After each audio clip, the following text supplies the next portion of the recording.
Hello everyone, today I will show you how to fix iPhone camera flickering issue. So first go to settings,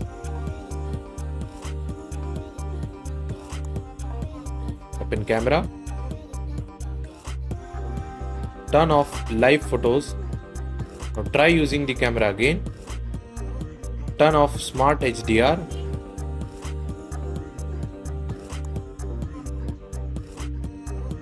now go to settings, go to general, go to software update, download and install any available updates. After that go to settings again, tap on general again, tap on transfer or reset iPhone, tap on reset, select reset all settings. This will reset your iPhone settings without deleting your data. Now go to settings again, tap on general, tap on iPhone storage, ensure there is sufficient free space available if necessary.